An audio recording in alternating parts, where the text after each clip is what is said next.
अभी हम ख्याति के मूल्यांकन की विधियों में दूसरा बिंदु है अधिलाभ पर आधारित। अधिलाभ पर आधारित और अलग अलग विधियों से ख्याति की गणना करना। इससे पहले हमने औसत लाभ पर आधारित और अलग अलग विधियों से ख्याति की गणना की बात हमने देखी। औसत लाभ पर आधारित में हमने दो विधियाँ देखी, वर्षों की क्रय विधि, पूंजीकरण विधि। वर्षों की क्रय विधि एवं पूंजीकरण विधि। अभी अधिलाभ पर आधारित में भी हम कितनी विधियाँ देखने वाले हैं? दो विधि, वर्षों की क्रय विधि और पूंजीकरण विधि। लेकिन अधिलाभ है क्या? तो जो सामान्य लाभ होते हैं उस सामान्य लाभ से औसत लाभ का जितना भी आधिक्य है, मतलब सामान्य लाभ से औसत लाभ जितने अधिक है, वो अंतर जो होगा वो क्या कहलाएगा? अधिलाभ। तो अधिलाभ का सूत्र क्या बन रहा है? वास्तविक औसत लाभ माइनस सामान्य लाभ। औसत लाभ कैसे ज्ञात करते हैं इसके बारे में जानकारी दे दी है। सामान्य लाभ नया विषय वस्तु है, तो सामान्य लाभ ज्ञात करने का एक सूत्र है, सामान्य लाभ बराबर विनियोजित पूंजी इंटू सामान्य प्रत्यय की दर बट्टा 100।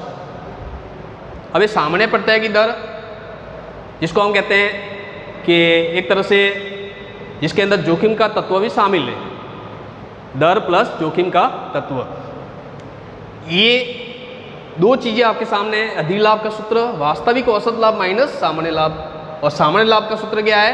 विनियोजित पूंजी इंटू सामान्य प्रत्यय की दर बटा 100। अब इसके अंतर्गत जैसे ही अधिलाभ आपने ज्ञात कर लिया, तो अधिलाभ ज्ञात करने के बाद पहली विधि कौन सी अपनानी है? वर्षों की क्रय विधि।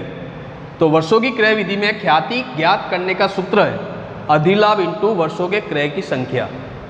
हमने औसत लाभ पर आधारित में औसत लाभ पर आधारित में भी हमने देखा था कि औसत लाभ इंटू वर्षों के क्रय की संख्या, और अधिलाभ में भी क्या है? ख्याति बराबर अधिलाभ इंटू वर्षों की क्रय की संख्या। मतलब सूत्र में समानता है। अगर औसत अधिलाभ पर आधारित है तो अधिलाभ इंटू वर्षों के क्रय की संख्या, और औसत लाभ पर आधारित है तो औसत लाभ इंटू वर्षों के क्रय की संख्या। ये ख्याति ज्ञात करने की वर्षों की क्रय विधि है। ऐसे कैसे? पूंजीकरण विधि। औसत लाभ पर आधारित हमने पूंजीकरण विधि देखी है, अब हम देख रहे हैं अधिलाभ पर आधारित पूंजीकरण विधि। तो अधिलाभ पर आधारित पूंजीकरण विधि का सूत्र क्या है? ख्याति बराबर अधिलाभ इंटू 100 बट्टा सामान्य प्रत्यय की दर। अधिलाभ इंटू 100 बट्टा सामान्य प्रत्यय की दर। इस प्रकार से पूंजीकरण विधि से ख्याति ज्ञात की जाती है।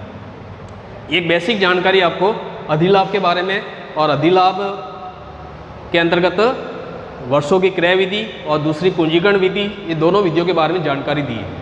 अभी इसी दोनों विधियों से हम एग्जाम्पल के माध्यम से ख्याति कैसे ज्ञात करते हैं ये हमको देखना है। जैसे यहाँ पर दो एग्जाम्पल दिए गए हैं। ये एग्जाम्पल वर्षों की क्रय विधि से ख्याति ज्ञात करने का एग्जाम्पल है, और ये एग्जाम्पल पूंजीकरण विधि से ख्याति ज्ञात करने का एग्जाम्पल है। लेकिन आधार क्या है? अधिलाभ। अधिलाभ पर आधारित वर्षों की क्रय विधि से ख्याति ज्ञात करना और अधिलाभ पर आधारित पूंजीकरण विधि से ख्याति ज्ञात करना, ये दो एग्जाम्पल के माध्यम से हम समझने का प्रयत्न करेंगे। यहाँ पर पहला एग्जाम्पल है जिसमें लिखा हुआ है विनियोजित पूंजी 50,000 है। कितनी है? 50,000। और सामान्य प्रत्यय की दर कितनी है? 10%। और वास्तविक औसत लाभ कितने हैं? 9,000। आपको कहा गया अधिलाभों के 4 गुने के बराबर ख्याति ज्ञात कीजिए। मतलब कि अधिलाभों का 4 वर्षों के क्रय के आधार पर, वर्षों की जो क्रय विधि है ना, 4 वर्षों के क्रय के आधार पर या 4 गुने के बराबर ख्याति ज्ञात कीजिए। तो ये वर्षों की क्रय विधि का प्रश्न है, और आधार क्या है? अधिलाभ। तो प्रश्न में अधिलाभ है क्या? नहीं है। तो अधिलाभ ज्ञात करने का सूत्र बताया मैंने। अधिलाभ बराबर क्या है?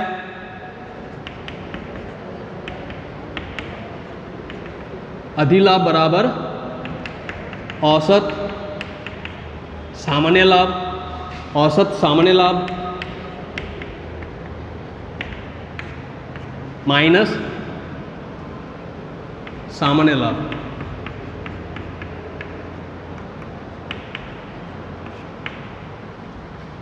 औसत लाभ माइनस सामान्य लाभ। तो औसत लाभ आप देख रहे हैं, यहाँ पर औसत लाभ दिया हुआ है 9,000। कितना दिया हुआ है? 9,000। लेकिन सामान्य लाभ है क्या? सामान्य लाभ नहीं है। तो सामान्य लाभ ज्ञात करने का सूत्र क्या बताया? विनियोजित पूंजी इंटू सामान्य प्रत्यय की दर बट्टा 100। तो सामान्य लाभ अगर हम ज्ञात करते हैं, सामान्य लाभ बराबर विनियोजित पूंजी इंटू सामान्य प्रत्यय की दर, सामान्य प्रत्यय की दर बटा 100, ये और सामान्य लाभ ज्ञात करने का सूत्र है। तो सामान्य लाभ में विनियोजित पूंजी कितनी है? विनियोजित पूंजी है 50,000 और दर कितनी है 10 बटा 100 बराबर कितना आएगा? 1 0 कट गया, 1 0 और कट गया बराबर 5,000। तो ये सामान्य लाभ ज्ञात किया 5,000। किसके लिए? अधिलाभ के लिए। अधिलाभ का सूत्र है औसत लाभ माइनस सामान्य लाभ। तो औसत लाभ तो दिया हुआ है 9,000, लेकिन सामान्य लाभ प्रश्न में नहीं था, तो सामान्य लाभ हमने कितना ज्ञात किया? 5,000। तो 9,000 में से 5,000 घटाने पर बराबर 4,000 रुपये क्या आएगा? अधिलाभ। अब आपको क्या क्या है? अधिलाभों के 4 गुने के बराबर ख्याति ज्ञात कीजिए। तो ख्याति बराबर अधिलाभ कितना है? 4,000 और कितना गुना? 4 गुना बराबर 16,000। ये आपके ख्याति। ख्याति बराबर 4,000 इंटू 4 बराबर 16,000, मतलब कि 4,000 क्या है? अधिलाभ। तो ख्याति का सूत्र क्या है? अधिलाभ इंटू वर्षों के क्रय की संख्या। तो वर्षों की क्रय की संख्या कितनी है? 4 है। तो 4,000 अधिलाभ है इंटू 4 बराबर 16,000 एक ख्याति। तो इस प्रकार से वर्षों की क्रय विधि से ख्याति ज्ञात की जाती है। अब हम दूसरा एक एग्जाम्पल देख रहे हैं जिसमें हम पूंजीकरण विधि से ख्याति ज्ञात करने के बारे में देख रहे हैं। इसमें क्या दिया हुआ है? औसत लाभ दिया हुआ है 50,000, सामान्य प्रत्यय की दर दी हुई है 10%, विनियोजित पूंजी दी हुई है 3 लाख और अधिलाभों की पूंजीकरण विधि से ख्याति ज्ञात कीजिए, ऐसा कहा गया है। तो सबसे पहले तो अधिलाभ नहीं है प्रश्न में। अधिलाभ ज्ञात करने के लिए सूत्र है, जैसे इसमें बताया औसत लाभ माइनस सामान्य लाभ। तो सबसे पहले तो क्या करेंगे? औसत लाभ में से सामान्य लाभ घटाएंगे, लेकिन सामान्य लाभ है क्या? नहीं है। तो सामान्य लाभ ज्ञात करेंगे पहले। सामान्य लाभ, सामान्य लाभ बराबर सूत्र क्या बताया? सामान्य लाभ बराबर विनियोजित पूंजी इंटू सामान्य प्रत्यय की दर बटा 100। विनियोजित पूंजी इंटू सामान्य प्रत्यय की दर, विनियोजित पूंजी इंटू सामान्य प्रत्यय की दर बटा 100। तो विनियोजित पूंजी कितनी है? इस प्रश्न में आप देखेंगे विनियोजित पूंजी कितनी है? 3 लाख है। कितनी है? 3 लाख। और सामान्य प्रत्यय की दर कितनी है? 10% बटा 100। 1 0 2 0 बराबर 30,000। ये 30,000 आया सामान्य लाभ। अब आपको पूछा गया है अधिलाभ। अधिलाभ ज्ञात करना पड़ेगा क्योंकि औसत लाभ दिया हुआ है, सामान्य लाभ हमने ज्ञात कर लिया। अब अधिलाभ का सूत्र क्या बनता है? अधिलाभ का सूत्र मैंने अभी बताया, औसत लाभ माइनस सामान्य लाभ। औसत लाभ कितना है? 50,000 और सामान्य लाभ कितना है जो हमने ज्ञात किया है? माइनस 30,000। तो अधिलाभ कितना हो जाएगा? 20,000।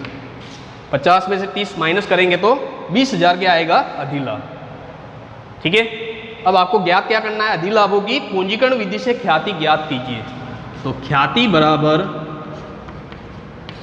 बराबर अधिलाभ इंटू 100 बट्टा सामान्य प्रत्यय की दर। ये ख्याति का सूत्र है। कौन सी विधि है? अधिलाभों की पूंजीकरण विधि। तो अधिलाभों की पूंजीकरण विधि का ये ख्याति ज्ञात करने का सूत्र है अधिलाभ इंटू 100 बट्टा सामान्य प्रत्यय की दर। तो अधिलाभ हमने ज्ञात कर लिया है, कितना है? 20,000 और सामान्य इंटू 100 बट्टा सामान्य प्रत्यय की दर कितनी है? 10। ठीक है। 1 0 कट गया, तो 20,000 इंटू 10 बराबर ख्याति कितनी आएगी? 2 लाख। तो ये पूंजीकरण विधि से ख्याति ज्ञात करने का सूत्र है और इस सूत्र से हमने 2 लाख ख्याति ज्ञात की है। तो इस प्रकार से 2 विधियां हमको समझ में आनी चाहिए। पहली विधि है वर्षों की क्रय विधि और दूसरी विधि है पूंजीकरण विधि। और आधार क्या है? अधिलाभ, जिसको हम सुपर प्रॉफिट कहते हैं। तो उस अधिलाभ पर आधारित 2 विधियों के सूत्र बने हैं। पहला सूत्र है ख्याति बराबर अधिलाभ इंटू वर्षों के क्रय की संख्या और दूसरा सूत्र है ख्याति बराबर अधिलाभ इंटू 100 बट्टा सामान्य प्रत्यय की दर। इन 2 सूत्रों के माध्यम से ख्याति ज्ञात की जाती है। लेकिन आधार अधिलाभ, जिसको अधिलाभ कैसे ज्ञात करना, ये सारी जानकारी यहाँ पर आपके सामने रखी हुई है।